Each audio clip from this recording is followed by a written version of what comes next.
Hi దోస్, welcome back to my channel. Morning oats breakfast అనేది ఎలా చేసుకుందాం ఈ వీడియోలో చెప్తాను. ముందుగా బౌల్స్ తీసుకున్నాను. బౌల్స్ తీసుకున్న తర్వాత 1 కప్ ఓట్స్ అనేది యాడ్ చేశాను.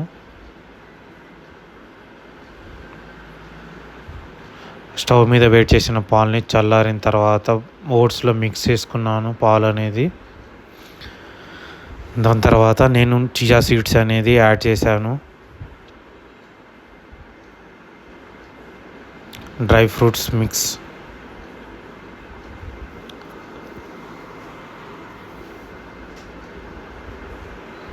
డేట్స్ యాడ్ చేశాను.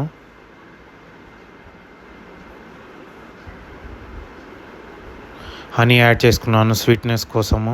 నైట్ అంతా స్టోర్ చేయాలి ఫ్రిడ్జ్లో, ఎందుకంటే బాగా సోక్ అవ్వడం కోసము. సోక్ అయిన తర్వాత మా ఇంట్లో గ్రేప్స్ ఉన్నాయి కాబట్టి నేను గ్రేప్స్ చేసుకున్నాను. మీ ఇంట్లో ఏ ఫ్రూట్స్ అవైలబుల్ ఉంటాయో యాడ్ చేసుకొని. Bye friends.